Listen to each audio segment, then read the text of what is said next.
So for today's video, ayan, nag-date kami ng aking mahal.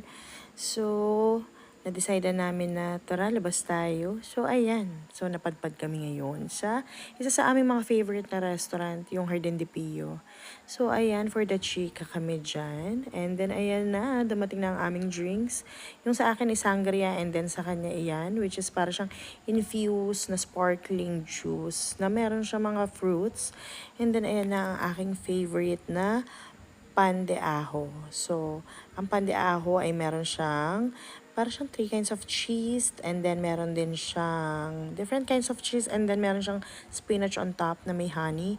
And then ayan ang kanilang mango salad with prosciutto serrano. And then ang kanilang sauce is sobrang subtle, sobrang light pero ang sarap niya ng combination niyan. And then ayan ang kanilang pizza. Ang kanilang pizza ay black truffle formaggio. So, sobrang fresh na. Sobrang fresh from the pugon.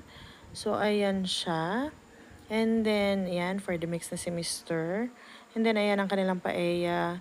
Paella de pugon with pork belly. Pork belly on top. Crispy pork belly on top. Ayan. So, ayan, for the food trip na ang mga person dyan. Hindi halatang nag-enjoy ako dyan sa pagkain. So, ayan ang kanilang black truffle na pizza na pag nakain mo siya para siyang from Italy. Wow, parang nakapunta na ako ng Italy. Pero in fairness, yung kanyang cheese ang sarap. Especially kapag ikaw, isasamahan mo siya ng sangria. So, ayan, na-enjoy ko rin talaga yung kanilang salad. As in, sobrang fresh, sobrang crispy nung mga veggies. At hindi siya parang overpowering ng sauce. So, ayan siya. Once in a while, ayan, lumalabas talaga kami ni Mahal. Pero, enjoy naman kapag mga ganitong moment.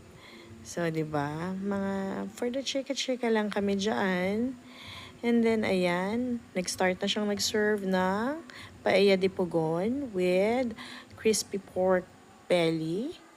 Ayan, in fairness, take note, merong crab base ang kanilang paella de pugon.